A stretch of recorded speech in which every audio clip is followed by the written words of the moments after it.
ورحمة الله وبركاته. إن الحمد لله نحمده ونستعينه ونستغفره ونعوذ بالله من شرور أنفسنا ومن سيئات أعمالنا. من يهده الله فلا مضل له ومن يضلله فلا هادي له. وأشهد أن لا إله إلا الله وحده لا شريك له وأشهد أن محمدا عبده ورسوله أرسله بالحق بشيرا ونذيرا وداعيا إلى الله بإذنه وسراجا منيرا. أما بعد فإن خير الحديث كتاب الله وخير الهدي هدي محمد صلى الله عليه وسلم وشر الأمور محدثاتها وكل محدثة بدعة وكل بدعة ضلالة وكل ضلالة في النار أو كما قال الله تعالى في القرآن المجيد وفي فرقانه الحميد. بعد أعوذ بالله من الشيطان الرجيم. بسم الله الرحمن الرحيم.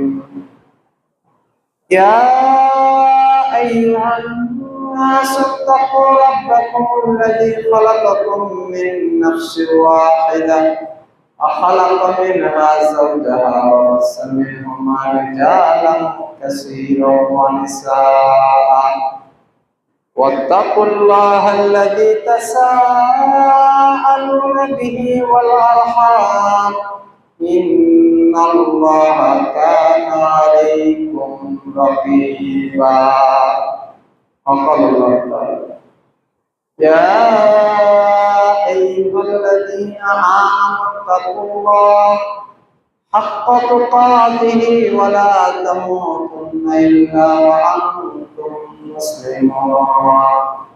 عن أبي هريرة رضي الله تعالى عنه قال قال رسول الله صلى الله عليه وسلم من صام يوما في سبيل الله 70 خريفا وجهه من النار. رواه مسلم أحمد وسند الصحيح. আলহামদুলিল্লাহ, যাবতীয় প্রশংসা, গুণগান, সিদ্ধ সানাত, শুকরিয়া, সেজদা সেই মহামহিয়ান করিয়ান আল্লাহ সুবহানাহু ওয়া তাআলার দরবারে, যে আল্লাহ সুবহানাহু ওয়া তাআলা সুস্থ শরীরে জুমা মসজিদে এসে 2 রাকাত সালাত আদায় করার তৌফিক দান করলেন। সে রব্বুল আলামিনের দরবারে শুকরিয়া জ্ঞাপন করে বলে আলহামদুলিল্লাহ। সালাত এবং তাসলিম, শান্তি বর্ষিত হোক নবী মুহাম্মদ রাসূলুল্লাহ সাল্লাল্লাহু আলাইহি ওয়াসাল্লামের প্রতি, যার দেখানো পথ এবং পদ্ধতির মধ্যে রয়েছে মানব জাতির জন্য ইহকালীন সফলতা এবং পরকালীন মুক্তি। সে নবীর উপরে দরুদ সালাম শান্তির বারিধারা বর্ষিত হোক। আল্লাহুম্মা সাল্লি আলাইহি আল্লাহুম্মা বারিক সাল্লাল্লাহু আলা নাবিয়িনা মুহাম্মদ। সম্মানিত দিনী মুসলিম ভাই, জবানিকার আড়ালে মা এবং ভগ্নীগণ, আজকের জুমার সংক্ষিপ্ত আলোচনার বিষয়বস্তু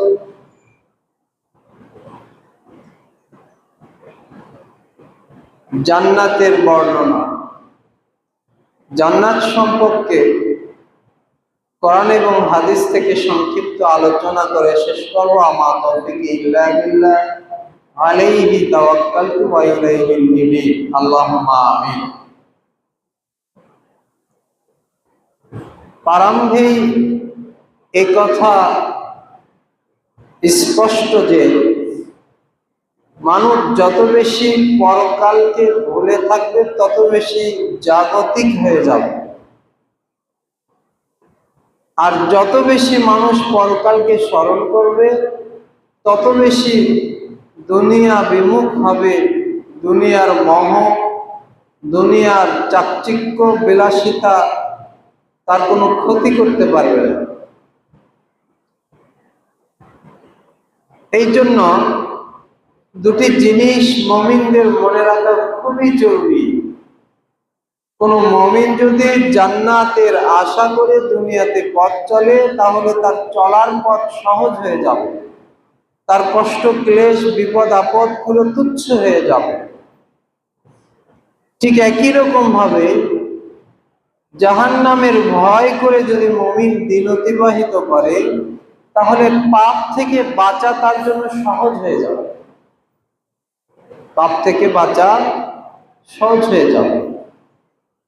অপরদিকে পরকালকে ভুলে থেকে কেউ যদি দুনিয়া অতিবাহিত করে, দিন অতিবাহিত করে, তাহলে তার জীবন হবে বিষাদময়, হতাশা, নিরাশার কষ্টে জর্জরিত জীবন সে লাভ করবে। সম্মানিত উপস্থিতি হাজিরিন, বলতেছিলাম আল্লাহ সুবহানাহু ওয়া তাআলা পুরস্কার স্বরূপ জান্নাতের নিয়ামত নির্ধারণ করেছে মুমিনদের জন্য। ইন্না লিল মুত্তাকিনা মাফাজা হাদাইকা ওয়া আনাবা। মহান আল্লাহ বলেন, আমি মুত্তাকিদের জন্য এমন উদ্যান, বাগান সমূহ তৈরি করেছি যেখানে থাকবে থোকা থোকা আঙ্গুর, ফাফাকিহাতান কাসীরা, আর সেখানে থাকবে অনেক ফলমূল। আল্লাহ সুবহানাহু ওয়া তাআলা এভাবে জান্নাতের নিয়ামত সমূহ কোরআনুল কারীমের মাধ্যমে এবং হাদিসে রাসূলের মাধ্যমে স্পষ্ট করেছে। জান্নাত শব্দের অর্থ হচ্ছে বাগান, উদ্যান। জান্নাত মানে এমন বাগানকে বোঝায় না যেখানে শুধু গাছগাছালি, বরং জান্নাত মানে বোঝায় এমন উদ্যান যেখানে বসবাসের জায়গা রয়েছে, যেখানে খানাপিনার জায়গা রয়েছে, যেখানে নদী রয়েছে, ঝর্ণা রয়েছে এবং বাগান রয়েছে। সুবহানাল্লাহ। সুবিশাল অট্টালিকা, প্রাসাদ, যেখানে মনোরঞ্জনের জন্য রয়েছে আয়তালাকচা হুর সমূহ, যাদের চক্ষু বড়, এবং আনন্দের জন্য স্ত্রী সমূহ রয়েছে। আল্লাহ সুবহানাহু ওয়া তাআলা এইরকম ভাবে জান্নাতকে নির্ধারণ করেছে। জান্নাতের শাব্দিক অর্থ হচ্ছে বাগান বা উদ্যান। পারিভাষিক অর্থ যেখানে সকল প্রকার নিয়ামত বান্দার আরাম আয়েশের জন্য নির্ধারণ করা হয়েছে, তাকে জান্নাত বলা হয় বা বাগান বলা হয়। সম্মানিত উপস্থিতি হাজিরিন, রাসূল মুহাম্মদ সাল্লাল্লাহু আলাইহি ওয়াসাল্লাম বলেন, জান্নাত এবং জাহান্নাম পূর্ব নির্ধারিত। জান্নাত এবং জাহান্নাম পূর্ব নির্ধারিত। এমন নয় যে জান্নাত এবং জাহান্নাম আল্লাহ পরে সৃষ্টি করবেন। হাদিসে জিব্রাইল, বুখারীতে দীর্ঘ একটি হাদিস, রাসূল মুহাম্মদ সাল্লাল্লাহু আলাইহি ওয়াসাল্লাম বলেন, আল্লাহ সুবহানাহু ওয়া তাআলা জান্নাত সৃষ্টি করেছেন, জান্নাত তৈরি হয়ে রয়েছে, জাহান্নামও তৈরি হয়ে রয়েছে। অনেকেই বলতে চায় যে জান্নাত জাহান্নাম এখনো সৃষ্টি হয়নি, এগুলো আল্লাহ পরে সৃষ্টি করবে। এই কথা সঠিক নয়। যে হাদিস বুখারীতে রয়েছে, আল্লাহ নবী সাল্লাল্লাহু আলাইহি ওয়াসাল্লাম বলেন, আল্লাহ জান্নাতকে সৃষ্টি করে জিব্রাইলকে পাঠালেন, জিব্রাইল যাও তো জান্নাতটা ঘুরে দেখে আসো। জিব্রাইল জান্নাতে গেলেন। জান্নাতের নাচ, নিয়ামত আর প্রসাধনী, বসার আসন, কোষণার পান পাত্রগুলো দেখে সোনা মণি মাণিক্য দ্বারা জান্নাত তৈরি করা হয়েছে। এরকম জান্নাতে ভোগ বিলাসের কোনো কমতি নেই। বিশাল এই সুপ্রশস্ত জান্নাত দেখে জিব্রাইল এসে বললেন, আল্লাহ জিজ্ঞাসা করলেন, জিব্রাইল জান্নাতকে কেমন দেখলেন? তখন জিব্রাইল বললেন, আল্লাহি, আল্লাহ আজ্জা জাল্লা শানুহু, হে রব্বে কারীম, আপনার ইজ্জতের কসম, আপনার সম্মানের কসম, এ কি তৈরি করেছেন? এই জান্নাতের কথা যারা শুনবে তারা তো সকলে এই জান্নাতে যেতে চাইবে। মানে জান্নাত জিব্রাইল দেখে জিব্রাইল এই চিন্তা হয়েছে যে এই জান্নাতকে কেউ কি ছেড়ে থাকবে? এই জান্নাতে তো সবাই যেতে চাইবে। সেই কথাই জিব্রাইল বলতেছে, আল্লাহ এই জান্নাতে তো সবাই যেতে চাইবে। তখন আল্লাহ বলেন, আবার যাও। এবার জিব্রাইল যে জান্নাতের চারপাশে আবার দেখলেন, ভালো করে দেখলেন, দেখে ফিরে আসার পরে বলতেছে, জিব্রাইল এইবার জান্নাত কেমন দেখলে? বলতেছে, আল্লাহ আপনার ইজ্জতের কসম করে বলতেছি, এই জান্নাতে কেউ যেতে পারে না। কি? জান্নাতে কেউ যেতে পারে না। ঘটনা কি? কথা উল্টে গেল কেন? এতক্ষণ জিব্রাইল দেখেছিল জান্নাতের ভিতরের পরিবেশ, নিয়ম নীতি, জান্নাতের ভিতরের পরিবেশ আরাম আয়েশ সুখ স্বাচ্ছন্দ্যে ভরা, সুন্দর সুন্দর আসন কুসুম বসার জন্য, আর ফোল্ডিং সব ফ্লোর, ঝর্ণা প্রবাহিত থোকা থোকা আঙ্গুর আর ফলমূল, এগুলো দেখে জিব্রাইল বলছে এই জান্নাত তো সবাই আসতে চাইবে। এইবার জিব্রাইল যে দেখেছে জান্নাতের চারপাশ, জান্নাতের চারপাশ দেখে জিব্রাইল বলতেছে, আই সুবহানাল্লাহ, এই জান্নাতে মানুষ কিভাবে প্রবেশ করবে? জান্নাতের চারপাশে শুধু নিয়ম নীতি শৃঙ্খলা, আদেশ দিয়ে নিষেধ দিয়ে পরিপূর্ণ। এই এটা করো, এটা করা যাবে না, এইভাবে করো, সালাতে আসছো এইভাবে বসো, এইভাবে বসতে হবে, সালাত এইভাবে পড়তে হবে, হজে গেছো এইভাবে হজ করতে হবে, তাই না? অজু করতেছো এইভাবে অজু করতে হবে, দুনিয়াতে চলাফেরা করতেছো, ব্যবসা লেনদেন করতেছো এইভাবে করতে হবে, এইভাবে করলে জান্নাতে যেতে পারবে, এইভাবে করলে জান্নাতে যেতে পারবে না। মানে নিয়ম নীতি দিয়ে জান্নাতের চারপাশ ঘেরা হয়েছে। এবার জিব্রাইল বলতেছে, আল্লাহ আপনার কসম করে বলতেছি এই জান্নাতে কেউ যেতে পারবে। তার মানে জান্নাত যদি আমি আপনি পেতে চাই, নিয়ম নীতির অনুসরণ করতে হবে। নিয়ম নীতি কি জানেন? নিয়ম নীতি আমাকে আপনাকে একটু দেখায়। রাসূল মুহাম্মদ সাল্লাল্লাহু আলাইহি ওয়াসাল্লাম বলেছে, তোমরা জুমার দিনে সুন্দর কাপড় পরিধান করবে, জুমার মসজিদের খতিব ওঠার আগে মসজিদে প্রবেশ করবে, সুন্দর করে আগের দিকে সামনের দিকে ফাঁকা বন্ধ করে বসবে। এটা হচ্ছে নিয়ম নীতি। ফাঁকাগুলো বন্ধ করে, মানে নিয়ম নীতি দিয়ে জান্নাত পরিপূর্ণ। আপনি নিয়মের বাহিরে যে জান্নাত হাসিল করতে পারবেন না। প্রতিটি জায়গায়, সালাতের জায়গায়, সিয়ামের জায়গায়, সিয়াম মানে শুধু না খেয়ে থাকা না, যাবতীয় শাহওয়াত প্রবৃত্তিকে সংবরণ করতে হবে। ওই টিভির সামনে যেয়ে বসতে পারবেন না, বাজারে গেছেন ওই বেপরদা নারীর দিকে চোখ দিতে পারবেন না, রোজা নষ্ট হয়ে যাবে। সিয়াম এমন একটি কঠিন ইবাদত, আপনার হাত মুখ অঙ্গ প্রত্যঙ্গ, সিয়াম আছেন রোজা আছেন, মুখ দিয়ে ফায়সা কথা বলতে পারবেন না, গালিগালাজ করতে পারবেন না, স্ত্রীকে কটু কথা বলতে পারবেন না, পরিবারকে কটু কথা বলতে পারবেন না, রোজা আছেন আপনি। মানে নিয়ম নীতি দিয়ে জান্নাতকে এভাবে ঘেরা হয়েছে। সম্মানিত উপস্থিতি হাজিরিন, এবার জিব্রাইল বললেন যে আল্লাহ এই জান্নাতে তো কেউ যেতে পারবে না, শুধু নিয়ম নীতি দেখলাম এখানে। এইবার বলতেছে জাহান্নামে যাও। জাহান্নাম ঘুরে আসলেন। জাহান্নামের যে শাস্তি, শিকলে বড় বড় আর বড় বড় খুঁটির সাথে মানুষকে বেঁধে রাখা হয়েছে। বেঁধে রাখা হয়েছে মানে পালিয়ে যাবে জাহান্নাম থেকে? না, পালানোর জন্য নয়, জাহান্নামে তাদের শাস্তি দ্বিগুণ করার জন্য বড় বড় লম্বা লম্বা খুঁটির সাথে বেঁধে রাখা হয়েছে।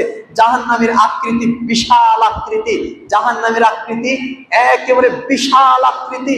এখান থেকে শুরু করে আপনার বগুড়া শহর পর্যন্ত একটা জাহান্নামের আকৃতি। বলবেন এত বড়? আল্লাহ নবী সাল্লাল্লাহু আলাইহি ওয়াসাল্লাম বলতেছেন যে জাহান্নামের আকৃতি এরকম। মক্কা থেকে বাইদা নামক স্থান পর্যন্ত প্রায় 1 কিলোমিটার 1.5 কিলোমিটার জাহান্নামের শুধু কাঁধ থেকে কানের দূরত্ব। বিশাল আকৃতি জাহান্নামীর। 1 কিলোমিটার শুধু জাহান্নামীর এই কাঁধ থেকে কানের দূরত্ব, মানে জাহান্নামীকে শাস্তি দেওয়ার জন্য আকৃতি বড় করা হয়েছে। এইরকম ভাবে জাহান্নাম পুরোটা শাস্তি দিয়ে ভরা। জিব্রাইল বলতেছে, ইয়া রাসূল, ইয়া রব্বে কারীম, জাহান্নামে তো কেউ যাবে না, জাহান্নাম শুধু শাস্তির জায়গা, কষ্টের জায়গা, ক্লেশের জায়গা। এইবার আল্লাহ সুবহানাহু ওয়া তাআলা বলতেছে, যাও এবার জাহান্নামের চারপাশ দেখে আসো। জিব্রাইল এইবারে জাহান্নামের চারপাশ দেখে এসে বলতেছে, আল্লাহ আপনার ইজ্জতের কসম করে বলতেছি, এমন কেউ কি আছে যে জাহান্নামে যাবে না? আরে সবাই তো জাহান্নামে যাবে। ঘটনা উল্টে গিয়েছে। কেন? বলতেছে জাহান্নামের চারপাশে আমি শুধু দেখলাম মানুষের মনের আশা আকাঙ্ক্ষা খায়েশ দিয়ে ভরপুর। মনের আশা কি? সকালে আজান হয়েছে, মনে হচ্ছে যে এক সপ্তাহ কাজ করেছি, আজকে খুব ক্লান্ত, আজকে নামাজটা পড়বো না, মনের আশা, শাহওয়াত, তাই না? মনটা চাচ্ছিল আজকে একটু জুমা দিন বেশি করে ঘুমায়। এই ঘুমাতে ঘুমাতে ঘুমাতে 11টা 12টা পর্যন্ত ঘুমায়, তারপরে ডুব গোসল দিতে দিতে আজানের জামাতে আসতে আসতে ইমাম সাহেব যখন মুয়াজ্জিন আপনার একামত দিচ্ছে তখন এসে আপনার মসজিদে উপস্থিত। মনের আশা। জাহান্নাম শুধু মনের আশা আকাঙ্ক্ষা। যুবক বলতেছে ফেসবুকে একটু ঢুকি, 5-10 মিনিট থাকবো, এই বলতে বলতে মনের আশা আকাঙ্ক্ষা দিয়ে 1 ঘন্টা 1.5 ঘন্টা পার হয়ে গেছে। মনের আশা। যুবতী নারী বলতেছে আমার 18-20 বছর বয়স, কলেজ ইউনিভার্সিটিতে পড়ি, এখন যদি আমি বোরকা পরে ওই কলেজে যাই তাহলে সবাই বলবে হচ্ছে কেউ আনকালচার, অতএব আমি একটু মডার্ন হয়ে একটু সালোয়ার পরে টপ জিন্স পরে আমি একটু কলেজে যাই। মনের আশা আকাঙ্ক্ষা। এইরকম মনের আশা আকাঙ্ক্ষা দিয়ে পুরো জাহান্নামকে ঘিরে রাখা হয়েছে। জিব্রাইল বলতেছে আপনার ইজ্জতের কসম, এমন কেউ নেই যে জাহান্নামে যাবে, সবাই জাহান্নামে যাবে, কারণ সবাই মনের আশা আকাঙ্ক্ষাকে ফলো করতেছে। সম্মানিত উপস্থিতি হাজিরিন, এই জন্য শাহওয়াত, মনের আশা আকাঙ্ক্ষা থেকে নিজেকে বিরত রাখতে হবে। আপনার মন চাই অপরাধ করতে, মনটাকে কন্ট্রোল করতে হবে, নাফসের সাথে জিহাদ করতে হবে। ওই সবচেয়ে বড় বীর যে নাফসের সাথে জিহাদ করে বিজয় লাভ করে, সে বড় বীর নয়, সে বড় মুজাহিদ নয়, সে বড় যোদ্ধা নয় যে আরেকজনকে যুদ্ধের ময়দানে ধারাশায়ী করলো। রাসূল মুহাম্মদ সাল্লাল্লাহু আলাইহি ওয়াসাল্লাম বললেন যে ওই সবচেয়ে বড় বীর যে মনের সাথে নাফসের সাথে জিহাদ করে সে বিজয় লাভ করলো। এই জন্য শাহওয়াত প্রবৃত্তিকে দমাতে হবে। সম্মানিত উপস্থিতি হাজিরিন, বলতেছিলাম জান্নাত পূর্বে থেকে নির্ধারিত, উল্লেখিত হাদিস থেকে যা বোঝা যায় জিব্রাইল ঘুরে দেখেছে। এরপরে রাসূল মুহাম্মদ সাল্লাল্লাহু আলাইহি ওয়াসাল্লাম মিরাজে গিয়ে জান্নাত জাহান্নাম দেখে এসেছে। জান্নাত জাহান্নাম দেখে এসেছে, জান্নাত জাহান্নাম প্রস্তুত করে রাখা হয়েছে। বলতেছিলাম জান্নাতের প্রবেশের সুযোগ কারা পাবে? জান্নাতের প্রবেশের সুযোগ পাবে শুধুমাত্র মুত্তাকিরা, শুধুমাত্র যারা মুত্তাকি, উইদ্দাত লিল মুত্তাকিন, যারা মুত্তাকি পরহেজগার লোক, তাদের জন্য আল্লাহ জান্নাত প্রস্তুত করে রেখেছে। মুত্তাকি কারা? মুত্তাকি মানে পরহেজগার। পরহেজগার কারা? যারা আল্লাহকে ভয় করে, যাদের অন্তরের মধ্যে আল্লাহ ভীতি রয়েছে, যারা সালাত কায়েম করে, যারা যাকাত দেয় এবং সামর্থ্য থাকলে হজ করে, রমজান মাসে সিয়াম পালন করে, হালালকে হালাল বলে জানে, হারামকে হারাম বলে জেনে সেটা মানে। সুদ হারাম এটা কেউ জানে না এরকম লোক সারা পৃথিবীতে আছে। সুদ যে হারাম, কোন ব্যক্তি যদি আজকে দাঁড়িয়ে বলে যে সুদ হারাম এ কথা আমি জানি না, বা এরকম বলার লোক কেউ আছে, সবাই জানে। জানাটা বড় বিষয় নয়, মানাটাই হচ্ছে বড়। সুদ হারাম এ কথা জেনে যে মানে সে জাহান্নাম থেকে বাঁচলো। ঘুষ হারাম এ কথা জেনে যে মানে সে জাহান্নাম থেকে বাঁচলো। মদ হারাম, জিনা ব্যভিচার হারাম এ কথা যে জেনে মানলো সে জাহান্নাম থেকে বাঁচলো। বলতেছিলাম মুত্তাকিদের জন্য জান্নাত প্রস্তুত করে রাখা আছে। জান্নাতে সর্বপ্রথম আল্লাহ সুবহানাহু ওয়া তাআলা কাকে পেশ করাবেন বা কাকে প্রবেশ করাবেন এ ব্যাপারে রাসূল মুহাম্মদ সাল্লাল্লাহু আলাইহি ওয়াসাল্লাম বলেন, জান্নাত যেদিন আল্লাহ সৃষ্টি করেছে, জান্নাতের 8টি দরজা রয়েছে, তার মধ্যে একটি দরজা দিয়ে আমাকে প্রবেশ করানো হবে এবং সেই দরজায় একজন প্রহরী নিযুক্ত করা হয়েছে। যেই দিন জান্নাতকে সৃষ্টি করা হয়েছে, এর পূর্বে এই প্রহরী কাউকে জান্নাতে প্রবেশ করতে দিবে না। কে সেই ব্যক্তি? তিনি হচ্ছে মুহাম্মদুর রাসূলুল্লাহ সাল্লাল্লাহু আলাইহি ওয়াসাল্লাম। জান্নাত যেদিন সৃষ্টি করা হয়েছে ওই দিন ওই দ্বাররক্ষীকে ওই দরজার কাছে দাঁড়িয়ে রাখা হয়েছে, শোনো তুমি এখানে দাঁড়িয়ে থাকো, দেখবে কেউ যেন মুহাম্মাদের পূর্বে সাল্লাল্লাহু আলাইহি ওয়াসাল্লাম জান্নাতে প্রবেশ করতে না পারে। মুহাম্মদ সাল্লাল্লাহু আলাইহি ওয়াসাল্লাম কিয়ামতের দিনে যখন আল্লাহ বিচার ফয়সালা শেষ হয়ে যাবে, বা আল্লাহ সুবহানাহু ওয়া তাআলা মুহাম্মদ সাল্লাল্লাহু আলাইহি ওয়াসাল্লামকে সর্বপ্রথম জান্নাতে প্রবেশ করে উদ্বোধন করবেন, তখন ওই ফেরেশতাকে জান্নাতের দরজায় যখন ডাকা হবে, কড়া নাড়া হবে, তখন ফেরেশতা বলবে মান আনতা, আপনি কে? আপনি কে? জান্নাতের এই দরজায় যে এসেছেন আপনি কে? তখন রাসূল মুহাম্মদ সাল্লাল্লাহু আলাইহি ওয়াসাল্লাম বলবেন আনা মুহাম্মাদুর রাসূলুল্লাহ সাল্লাল্লাহু আলাইহি ওয়াসাল্লাম, আমি হচ্ছে আল্লাহর নবী মুহাম্মদ। তখন বলবে সুস্বাগতম, আহলান সাহলান, আপনি আছেন। জান্নাত যেদিন সৃষ্টি করেছে আল্লাহ, ওই দিন আমাকে এখানে দাঁড় করে রেখেছে। শুধুমাত্র আপনার অপেক্ষায় আমি এত দিন এত সময় অপেক্ষা করে রয়েছি। আপনি প্রথমে জান্নাতে আসবেন আর আমি দরজা খুলে দেব। সুবহানাল্লাহ। উম্মতে মুহাম্মাদের এটাই মর্যাদা যে আমরা এসেছি সবার শেষে, যাব সবার প্রথমে। সমস্ত আম্বিয়া ইকরামের অনুসারীরা পরে জান্নাতে যাবে, আর উম্মতে মুহাম্মাদের অনুসারীরা সবার প্রথমে জান্নাতে যাবে। সুবহানাল্লাহ। এই উম্মতের প্রথম জান্নাতি ব্যক্তি হচ্ছে আবু বকর রাদিয়াল্লাহু তাআলা। প্রথম কে যাবে? আবু বকর রাদিয়াল্লাহু তাআলা, এরপরে ওমর রাদিয়াল্লাহু, এরপরে ওসমান, তারপরে ধীরে ধীরে ধীরে ধীরে শহীদগণ যাবেন। তারপরে শহীদের কথা বলতেই আরেকটি কথা মনে আসলো। আপনার মনে হতে পারে জান্নাতে মনে হয় এখনো কেউ যায়নি, তাই না? জি না, জান্নাতে গিয়েছে। কারা গিয়েছে? যারা আল্লাহর দ্বীনের জন্য জীবন দিয়েছে, আল্লাহর দ্বীনের জন্য, আল্লাহর ইসলামের জন্য, কোরআনের জন্য, আল্লাহ সুবহানাহু ওয়া তাআলার ইসলামকে প্রতিষ্ঠা করতে যে জীবন দিয়েছে, তাদেরকে যারা শহীদ হয়েছে, আল্লাহ সুবহানাহু ওয়া তাআলা নবী সাল্লাল্লাহু মাসরুক রাদিয়াল্লাহু তাআলা থেকে বর্ণিত, তিনি বলেন রাসূল সাল্লাল্লাহু আলাইহি ওয়াসাল্লাম যখন এই আয়াত নাজিল হলো, যারা আল্লাহর রাস্তায় জীবন দেয় তাদেরকে তোমরা মৃত বলো না, বরং তারা জীবিত, কিন্তু তোমরা তা বোঝো না। আব্দুল্লাহ ইবনে মাসউদ রাদিয়াল্লাহু তাআলা বলেন, এই আয়াত যখন রাসূল সাল্লাল্লাহু আলাইহি ওয়াসাল্লাম তেলাওয়াত করলেন, তিনি আরো বললেন যে শোনো, যারা আল্লাহর রাস্তায় এই বদর, উহুদ, খন্দকের যুদ্ধে যারা শহীদ হয়েছে, জীবন দিয়েছে, তারা আল্লাহর নবী সাল্লাল্লাহু আলাইহি ওয়াসাল্লাম বলতেছে তারা জান্নাতে চলে গিয়েছে। কিভাবে গিয়েছে? আল্লাহ সুবহানাহু ওয়া তাআলা সবুজ পাখির মধ্যে তাদের অন্তরগুলো, তাদের রূহগুলোকে উঠিয়ে দিয়েছেন। সুবহানাল্লাহ। তারা থাকে কোথায়? তারা থাকে হচ্ছে তাল গাছে, যেরকম ওই যে ডাঙুরের সাথে, পাতার সাথে যেরকম বাবুই পাখির বাসা ঝুলে থাকে, ঠিক একই রকম ভাবে আল্লাহ সুবহানাহু ওয়া তাআলার আরশের সাথে এইরকম দ্বীপাধার রয়েছে, এক একটা করে আধার রয়েছে, বাসা রয়েছে। এই বাসাগুলোর মধ্যে ওই সকল শহীদদের আত্মা যে পাখির মধ্যে রয়েছে, ওই পাখিগুলো আল্লাহর আরশের এই দ্বীপাধারের মধ্যে থাকে। সুবহানাল্লাহ। সকাল এবং সন্ধ্যায় ওই দ্বীপাধার থেকে বের হয়ে এসে পুরো জান্নাত ঘুরে বেড়ায় তারা। প্রতিটি গাছের মধ্যে, জান্নাতি গাছের মধ্যে ঘুরে ঘুরে বেড়ায়। আর কি করে? আল্লাহ তাদের জন্য উত্তম আহারের ব্যবস্থা করেছে, খাবারের ব্যবস্থা করেছেন। তারা জান্নাতের ওই সকল ফলগুলো খেয়ে বেড়ায়, জান্নাতের ওই নিয়ামতগুলো খেয়ে বেড়াচ্ছে, থাকতেছে আরশের নিচে, আর জান্নাত ঘুরে ঘুরে দেখতেছে। কারা? যারা শহীদ হয়েছে। সম্মানিত উপস্থিতি হাজির, শাহাদাত বড় বড় জিনিস, শাহাদাত খুব মূল্যবান জিনিস। শহীদের অনেক মর্যাদা, তার একটি মর্যাদা হচ্ছে শাহাদাত বরণ করার সাথে সাথে শরীরের এক বিন্দু রক্ত বের হওয়ার সাথে সাথে তার অতীতের সমস্ত কবিরা গুনাহকে আল্লাহ ক্ষমা করে দেন, সমস্ত ক্ষমা, শুধু ঋণ ব্যতীত। অন্য হাদিসে আছে শহীদদের ঋণ পরিশোধ করবেন আল্লাহর নিচে। সুবহানাল্লাহ। একটি হাদিসে আছে ঋণ ব্যতীত সব গুনাহ ক্ষমা করা হয়। অন্য হাদিসের মধ্যে এসেছে শহীদের ঋণ পরিশোধ করবেন আল্লাহ নিজে। কি ঋণ পরিশোধ? ধরেন কাউকে থেকে 500 দিরহাম নিয়েছে, তা আল্লাহ কিয়ামতের দিনে বলবে তুমি এক থেকে 500 দিরহাম পাও, আচ্ছা এই পরিমাণ নাকি আমি তোমাকে দিয়ে দিলাম, ব্যাস। মানে শহীদদের জন্য এত মর্যাদা, শহীদদের মর্যাদা এত বেশি, এই জন্য সাহাবায়ে কেরাম শাহাদাতের পেয়ালা পান করতে বিন্দু মাত্র দ্বিধাবোধ করতেন না।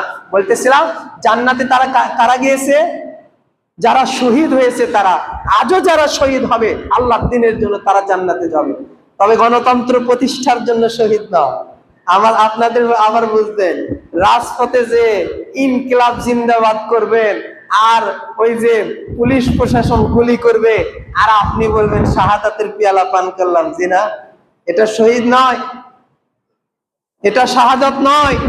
গণতন্ত্র প্রতিষ্ঠা করার জন্য, আব্রাহাম লিঙ্কনের মতবাদ প্রতিষ্ঠা করার জন্য রাস্তায় যদি 1 লক্ষ বার মারা যান, সেটাকে শহীদ বলা হবে না।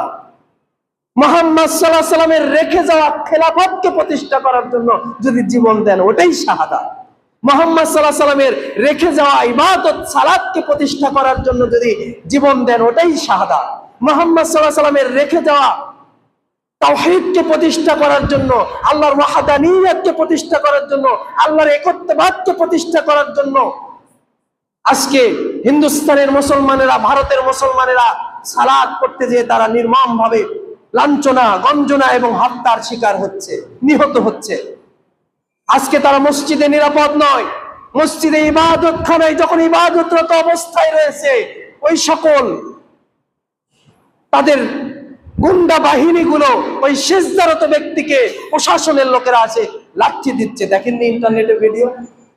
সারা পৃথিবীব্যাপী এই সকল মুসলমানদের উপরে এরকম নির্যাতন হচ্ছে, যারা নিহত হচ্ছে, ফিলিস্তিনের মুসলমানরা যারা নিহত হচ্ছে, এই সকল শিশুরা, এই সকল বৃদ্ধরা, এই সকল নারীরা, তারা জান্নাতের ওই সবুজ পাখির মধ্যে চলে গিয়েছে, তারা জান্নাতকে ঘুরে ঘুরে দেখতেছে। ইহুদ এবং নাসারারা মনে করতেছে যে আমরা এই সকল মুসলমানদেরকে দুনিয়া থেকে নিশ্চিহ্ন করে দিচ্ছি। এক ফিলিস্তিনি বাচ্চাকে জিজ্ঞাসা করা হয়েছে যে তুমি কি ফিলিস্তিন ছেড়ে চলে যেতে চাও? এখানে যেহেতু সবাই মারা যাচ্ছে, 5-6 বছরের বাচ্চা, তাকে জিজ্ঞাসা করা হচ্ছে তুমি কি ফিলিস্তিন থেকে চলে যেতে চাও? তার বাবা জিজ্ঞাসা করতেছে তাহলে আমি তোমাকে এখান থেকে নিয়ে চলে যাব। তখন সেই বাচ্চা বলতেছে কেন আমরা এখান থেকে চলে যাব? আমরা যদি এখানে মৃত্যুবরণ করি তাহলে আমরা শহীদ হয়ে যাব, আল্লাহর কাছে চলে যাব। আজকে মুসলমানদের চেতনা এটা। নাসারা এই 1.5 বছরে প্রায় 70,000 মুসলমানকে এই ইহুদিরা হত্যা করেছে। পৃথিবীতে সবচেয়ে বড় মানবতা লঙ্ঘনকারী হচ্ছে ইহুদিরা, সবচেয়ে বড় টেররিস্ট হচ্ছে ইহুদিরা, সবচেয়ে বড় সন্ত্রাসী হচ্ছে ইহুদিরা। নাম ধরে বললে নেতানিয়াহু সবচেয়ে বড় ইহুদি, সবচেয়ে বড় সন্ত্রাসী, সবচেয়ে বড় গুন্ডা। সম্মানিত উপস্থিতি হাজিরিন, বলতেছিলাম যারা শহীদ হবে তারা জান্নাতের পেয়ালা পান করবে। মৃত্যুবরণ করার সাথে সাথে আল্লাহ তাদেরকে জান্নাতে প্রবেশ করাবেন। বলতেছিলাম এরপরে জান্নাতের আরো নিয়ামত রয়েছে। আল্লাহ নবী সাল্লাল্লাহু আলাইহি ওয়াসাল্লাম বলেছেন জান্নাতে তোমাদের জন্য, জান্নাতকে এইভাবে সৃষ্টি করা হয়েছে, তৈরি করা হয়েছে, জান্নাতের একটা ইট থাকবে স্বর্ণের। একটা ইট কিসের থাকবে? স্বর্ণের। ইটের উপরে যে আপনারা সিমেন্ট দেন, এই সিমেন্টের পরিবর্তে থাকবে মেশকে আম্বর, কস্তুরী। একটা ইটের উপরে থাকবে কস্তুরী, তার উপরে রূপের আরেকটি ইটকে বসানো হয়েছে। এরকম ভাবে পুরো জান্নাতকে ভাবে সাজানো হয়েছে। সুবহানাল্লাহ। আপনি আস্তরণ যেটা দিয়েছেন এটা হবে মণিমাণিক্যের, মণিমুক্তর আস্তরণ দিয়ে আল্লাহ সুবহানাহু ওয়া তাআলা জান্নাতকে সৃষ্টি করেছেন। আল্লাহ নবী সাল্লাল্লাহু আলাইহি ওয়াসাল্লাম বলেন জান্নাতের যে মেঝেতে রয়েছে, এই মেঝেকে কস্তুরী দিয়ে পুরো মেঝেকে এরকম সুশোভিত করা হয়েছে। পুরো জান্নাত সুগন্ধময়। জান্নাতের যে নিয়ামত, আল্লাহ নবী সাল্লাল্লাহু আলাইহি ওয়াসাল্লাম বলেছে জান্নাতে যে সুগন্ধি রয়েছে, এই সুগন্ধি যদি দুনিয়াতে 1 ফোঁটা ফেলে দেওয়া হয় সারা পৃথিবী সুগন্ধে ভরপুর হয়ে যাবে। এই জান্নাত আমার আপনার জন্য আল্লাহ সুবহানাহু ওয়া তাআলা তৈরি করে রয়েছে। জান্নাতের যে দরজাগুলো রয়েছে, 8টি দরজা রয়েছে। আপনারা জানেন না যে জান্নাত 8টি দরজা রয়েছে। এই 8টি, এক একটি দরজার প্রশস্ততা মক্কা থেকে সিরিয়া পর্যন্ত, বাইতুল মাকদিস পর্যন্ত।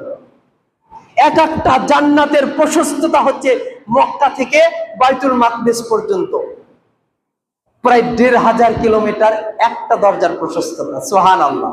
এভাবে 8টি দরজাকে প্রশস্ত করে দেওয়া হয়েছে।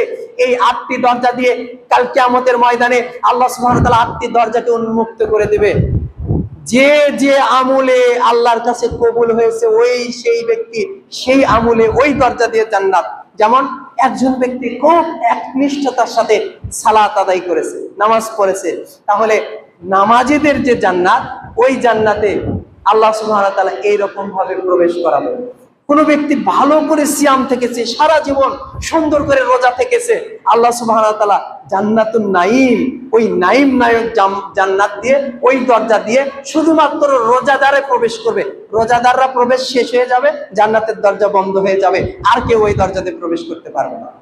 হজ যারা পালন করেছে, হাজি যারা মাকবুল হয়েছে, আল্লাহর নিকট হজ কবুল হয়েছে, তারা শুধু ওই দরজা দিয়ে প্রবেশ করতে পারবে যেখান দিয়ে হাজিদেরকে প্রবেশ করা হচ্ছে, হজের সওয়াবের জন্য প্রবেশ করা হচ্ছে। এইরকম ভাবে জান্নাতের নিয়ামত গুলো পেশ করা হয়েছে। এবার আবু বকর রাদিয়াল্লাহু তাআলা বলতেছে, ইয়া রাসূলুল্লাহ, এমন কেউ কি আছে যে জান্নাতের 8টি দরজা দিয়ে প্রবেশ করতে পারবে? কে আছে এমন? এমন কোন ব্যক্তি কি আছে? আপনি বলে দিন যে জান্নাতের 8টি দরজা দিয়ে প্রবেশ করতে পারবেন। তখন আল্লাহ রাসূল কিছুক্ষণ চুপ থেকে বলতেছে, আবু বকর, তুমি 8টি দরজা দিয়ে প্রবেশ করতে পারো। সুবহানাল্লাহ। এরপরে আবু হুরায়রা বলছে, ইয়া রাসূলুল্লাহ, এমন কোন আমল কি আছে আমাকে বলে দিন তো, যাতে জান্নাতের 8টি দরজা দিয়ে আমিও প্রবেশ করতে পারি। কি তাই না? আমরাও চাই না যে জান্নাতের 8টি দরজা, যে কোনো দরজা থেকে ফেরেশতারা আপনাকে ক্বালু সালামান সালামা, হে বান্দারা তোমরা জান্নাতে প্রবেশ করো আর শান্তি অবতীর্ণ হোক তোমাদের প্রতি। কি চাই না আমরা? আল্লাহ নবী সাল্লাল্লাহু আলাইহি ওয়াসাল্লাম বলেন, কোন ব্যক্তি যদি ছোট্ট একটি আমল ওযু করে, ওযু করার পরে এবার বলতেছে আশহাদু আল্লা ইলাহা ইল্লাল্লাহু ওয়াহদাহু লা শারীকা লাহু ওয়া আশহাদু আন্না মুহাম্মাদান আবদুহু ওয়া রাসূলুহু, রাদিতু বিল্লাহি রাব্বা ওয়া বিল ইসলামি দীনা ওয়া বি মুহাম্মদ সাল্লাল্লাহু আলাইহি ওয়াসাল্লাম নাবিয়্যা, আমি সাক্ষ্য দিচ্ছি আল্লাহ ছাড়া কোনো মাবুদ নেই, তার কোনো শরীক নেই, তিনি একক, তার কোনো শরীক নেই, লা ইলাহা ইল্লাল্লাহ, তিনি ছাড়া সত্য কোনো মাবুদ নেই, ওয়াহদাহু লা শারীকা লা, এই বাক্য বলে তারপরে বলতেছে যে রাদিতু বিল্লাহি রাব্বা, আমি আমার রবকে, আল্লাহকে রব হিসেবে পেয়ে সন্তুষ্ট হয়েছি, আবিল ইসলামী দীনা, ইসলামকে জীবন ব্যবস্থা হিসাবে পেয়ে আমি সন্তুষ্ট হয়েছি, আর আবি মুহাম্মদ সাল্লাল্লাহু আলাইহি ওয়াসাল্লাম নাবিয়্যা, মুহাম্মদ সাল্লাল্লাহু আলাইহি ওয়াসাল্লামকে নবী হিসাবে পেয়ে সন্তুষ্ট হয়েছি। এই বাক্য যে ব্যক্তি বলল তার জন্য জান্নাতের 8টি দরজাই খোলা, যে যে দরজা দিয়ে ইচ্ছা প্রবেশ করতে পারবে। সুবহানাল্লাহ। এটা কি খুব কঠিন আমল? খুব কঠিন না। 5 ওয়াক্ত সালাতের পূর্বে আপনি ওযু করেন, ওযুর পরে কালেমা শাহাদাত একবার বলবেন, বলে আল্লাহর নিকট বলবেন, আরবি না পারলে বলবেন, আল্লাহ আপনাকে আমি রব হিসাবে পেয়ে সন্তুষ্ট হয়েছি, ইসলামকে দ্বীন হিসাবে পেয়ে সন্তুষ্ট হয়েছি, আপনার নবীকে মুহাম্মদ সাল্লাল্লাহু আলাইহি ওয়াসাল্লামকে নবী হিসাবে পেয়ে সন্তুষ্ট হয়েছি। বলতে পারবেন না? আল্লাহ রাসূল বলেছে, ঈমানের স্বাদ তখনই মুমিন পাবে যখন এই 3টি বাক্যের উপর ঈমান আনবে। যে আল্লাহকে যদি আপনি রব হিসাবে সন্তুষ্ট থাকেন, কি সন্তুষ্ট না? তাহলে আল্লাহকে যদি রব হিসাবে পেয়ে আপনি সন্তুষ্ট হন, তাহলে আল্লাহর বিধানকেও আপনি সন্তুষ্ট হতে হবে, আল্লাহর দেওয়া নিয়ম নীতিতেও আপনি সন্তুষ্ট হতে হবে। আল্লাহকে রব হিসাবে পেয়ে সন্তুষ্ট, এই কথা মুখে বলবেন, আর হুকুম চলবে গণতন্ত্রের, হবে? হবে না। হুকুম চলবে আব্রাহাম লিঙ্কনের, হুকুম পড়বে সমাজবাদী কার্ল মার্কসের, হুকুম পড়বে মাও সেতুংয়ে, হুকুম চলবে লেনিনের, হবে? সেকুলারিজম, ধর্মনিরপেক্ষবাদ চলবে আপনার সামাজিক জীবনে, আর ব্যক্তিগত জীবনে বলবেন যে আমি খুব আল্লাহওয়ালা, আল্লাহকে পেয়ে সন্তুষ্ট। ইনিল হুকমু ইল্লা লিল্লাহ, হুকুম চলবে কেবলমাত্র আল্লাহর, বিধান চলবে কার? সৃষ্টি যার হুকুম চলবে তার বিধানের বাইরে কোন বিধান আল্লাহর নিকট গ্রহণীয় নয়, কোন নিয়ম নীতি, কোন তন্ত্র মন্ত্র আল্লাহর নিকট গ্রহণীয় নয়। যেরকম ভাবে আমরা আজকে দেখবেন এক শ্রেণীর টুপি পরা মানুষ আর দাড়িওয়ালা মানুষ, তারা গণতান্ত্রিক পদ্ধতিতে ইসলাম কায়েম করার জন্য মরিয়া হয়ে উঠেছে, তাই না? আপনাদেরও মনে হতে যাক 50-54 বছর পরে ইসলামী একটা দল পাওয়া যাচ্ছে, তাই না? মওদুদিবাদ যদি আপনারা বুঝতেন, তাহলে আজকে ওই সকল সালাফিয়াতকে যারা হত্যা করেছে, আপনার কাছে খবর নেই এই তালেবান সরকার আসার পরে এই সকল বাঙালি যারা আবেগে তালেবানকে মডেল মনে করে, তাই না? বলে তালেবান সরকারের মতো সরকার আছে নাকি? তালেবান হচ্ছে এখন মুসলিম উম্মার মডেল, দেখবেন ফেসবুকে স্ট্যাটাস দেয়। এই তালেবানরা প্রায় একজন, এই মুজফফর বিন মহসিন কয়েকদিন আগে আপনার হাফিজাহুল্লাহ আপনার ইয়েতে গেছে, আফগানিস্তানে গিয়েছে, সেখানে একজন সালাফিয়াতের আলেম বলতেছে যে তালেবান সরকার আসার পরে 100-র বেশি বড় বড় বিখ্যাত আলেমদেরকে, তারা সালাফি আলেমদেরকে, আলুল হাদিস আলেমদেরকে হত্যা করেছে। এদেরকে আপনি ইসলামী বলবেন? এদেরকে আপনি বলবেন যে হচ্ছে এরা ইসলামের মডেল? সম্মানিত উপস্থিতি হাজিরিন, বলতেছিলাম যে এই সকল ব্যক্তিবর্গরা যারা ইসলাম বোঝে না, দ্বীন বোঝে না, তারাও পর্যন্ত এই যে জামায়াতে ইসলামের প্রতিষ্ঠাতা মাওলানা মওদুদির লেখনী কিতাব এই আফগানিস্তানে নিষিদ্ধ ঘোষণা করেছে। আপনি বোঝেন জামাতে ইসলাম কি? আপনি বোঝেন যে জামাতে ইসলাম কি জন্য প্রতিষ্ঠা করা হয়েছে ব্রিটিশদের সময়ে? আপনি পড়ালেখা করুন, আপনি জানুন। প্রায় 100-র বেশি আকীদা রয়েছে মাওলানা মওদুদির, বলবেন যে জুমার খুতবায় আপনি বলতেছেন কেন? আরে জুমার খুতবায় এই জন্য বলতেছি যে মাওলানা মওদুদীর 100-এর বেশি আকীদা রয়েছে, যে আকীদা কুফরি আকীদা, শিরকি আকীদা, বিদআতি আকীদা। বলবেন একটা বলেন দেখি, আপনাদের আকীদা কি? যে সাহাবায়ে ইকরাম নিষ্পাপ, তাই না? আল্লাহ তাদেরকে ক্ষমা করে দিয়েছে, সাহাবায়ে ইকরাম জান্নাতে যাবে। কোন দ্বিমত রয়েছে হানাফি, শাফি, মালিকি, হাম্বলি, কোন মাযহাবের দ্বিমত রয়েছে সাহাবায়ে ইকরাম আল্লাহর পক্ষ থেকে ক্ষমা পেয়েছে, রাদিয়াল্লাহু আনহুম ওয়া রাদুয়ান। আল্লাহ কোরআনে ঘোষণা দিয়েছে আমি তাদের প্রতি সন্তুষ্ট হয়েছি, তারাও আমার প্রতি সন্তুষ্ট হয়েছে, তাই না? মাওলানা মওদুদী বলতেছে তাফহিমুল কোরআনের মধ্যে 17 নম্বর খণ্ডের মধ্যে প্রথম প্যারা 7-8 নম্বর পৃষ্ঠার মধ্যে খুলে দেখুন, মাওলানা মওদুদী বলতেছে যে ওসমান রাদিয়াল্লাহু তাআলা আনহু নাকি স্বজন প্রীতি করে ক্ষমতায় বসেছিলেন। আস্তাগফিরুল্লাহ।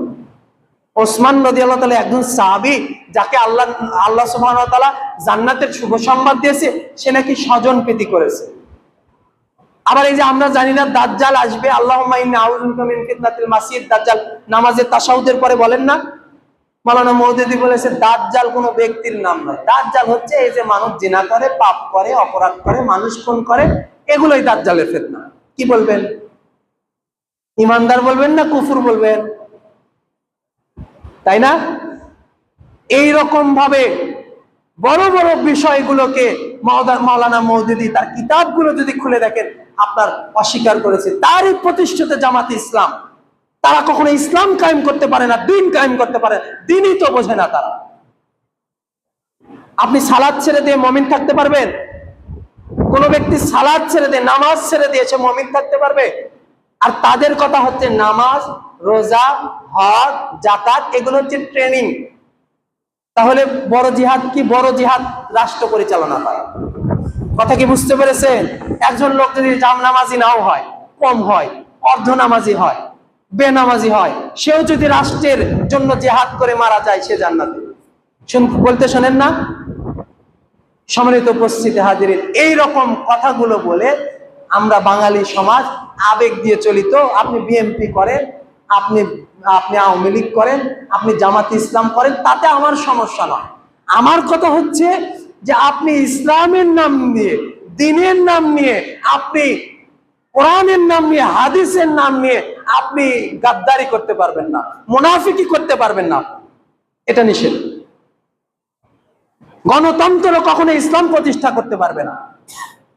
অতএব ওগুলো থেকে ফিরে এসে আল্লাহর নবী যে তরিকায় দাওয়াত দিয়েছেন, মানুষকে দিন বুঝিয়েছেন, সালাত শিক্ষা দিয়েছেন, সিয়াম শিক্ষা দিয়েছেন, হ্যাঁ, এভাবে যখন মানুষের মধ্যে বিপ্লব সৃষ্টি হয়ে যাবে, 17 বছর পরে মানুষ যখন বুঝেছে যে আমাদের উপরে ফেসিবাদ কায়েম হয়েছে, তাই না? জবরদল পাথর তুলে দিয়েছে, প্রতিটি সেক্টরে গেলে আমাদের সাথে নির্যাতন, জুলুম, ঘুষ দিয়ে কাজ করতে হচ্ছে। মানুষ বোঝেনি এটা। বোঝার পরে যখন আন্দোলন করেছে, বিপ্লব করেছে, তখন একটি বৃহত্তম প্রশাসনিক শক্তি পিছু হতে বাধ্য হয়েছে কিনা? ঠিক একই রকম ভাবে মানুষ যখন বুঝবে যে বাংলাদেশে ফেসিবাদ কায়েম হয়েছে, শিরক বিদআতের আস্তানা তৈরি হয়েছে, আর পেট পূজারী, পয়সা পূজারীরা ক্ষমতায় গিয়েছে, তখন তারা ইসলামের কাছে ফিরে আসবে, তাওহীদ প্রতিষ্ঠা করবে, তাওহীদের বিপ্লব হবে। যেরকম মক্কাতে হয়েছে, যেরকম মদিনাতে হয়েছে, যেরকম সারা পৃথিবীব্যাপী ওমর রাদিয়াল্লাহু তাআলা খেলাফত কায়েম করেছে। কথা কি বুঝতে পেরেছেন? ভাঙা ভাঙা ভাষায় বললাম, আপনারা আরো লেখাপড়া করেন, তাহলে বুঝতে পারবেন। মূল কথা, আপনার টার্গেট যেন হয় জান্নাত। কি টার্গেট হবে? জান্নাত। আপনার টার্গেট যদি হয় যে দুনিয়াতে একটা পদ, নেতা হতে হবে আপনাকে, তাহলে সকালে যে কথা বলবেন বিকালে কথা পরিবর্তন হয়ে যাবে। দেখেন না, নেতারা সকালে একটা বলে, বিকালে আরেকটা বলে। তার মানে দুনিয়ার টার্গেট, দুনিয়ার ওই পদকে পাওয়ার জন্য, ক্ষমতাকে পাওয়ার জন্য সকাল বিকাল তাদের কথা চেঞ্জ হয়ে যায়। কিন্তু আপনার যখন টার্গেট হবে জান্নাত, তখন সকাল সন্ধ্যাকে আপনার জীবন চলে যাবে, আপনার কথা কম বেশি হবে না। আল্লাহ সুবহানাহু ওয়া তাআলা আমাদের সকলকে ক্ষমা করে দিন, বলুন আল্লাহুম্মা আমিন। রব্বুল আলামিন, আপনি বড় দয়াবান, আপনি বড় রহমান, আমরা গুনাহগার, আমাদের সকলকে জান্নাতে অবস্থান দিন, জান্নাতে দাখিল করুন, বলুন আমিন। রব্বুল আলামিন, আমাদের পিতামাতা যারা দুনিয়া থেকে বিদায় হয়েছে, তাদেরকে ক্ষমা করে দিন, তাদেরকে মাফ করে দিন, তাদের কবরকে প্রশস্ত করে দিন এবং তাদেরকে জান্নাতুল ফিরদাউস প্রবেশ করান, আল্লাহুম্মা আমিন। রব্বুল আলামিন, আমাদের সকলকে ইহদিনাস সিরাতাল মুস্তাকিমের পথে চলার তৌফিক দান করুন। পৃথিবীব্যাপী যেরকম তাগুত আর জুলুম আর নির্যাতন চলতেছে, মানুষ সয়লাভ হচ্ছে সেই তাগুদের পিছনে ঘুরে, এই তাগুদের পূজা থেকে আমাদেরকে হেফাজত করুন বলে আল্লাহুম্মা আমিন। কেবলমাত্র আপনারই ইবাদত করার তৌফিক দান করুন আর আপনার নবীর তরিকা মতো চলার তৌফিক দান করুন বলে আল্লাহুম্মা আমিন। হাযা মা ইনদানা ওয়া ইলমুকুম ওয়া লাআল্লাকুম তাশকুরুন ওয়া সাল্লাল্লাহু আলা নাবিয়িনা মুহাম্মদ।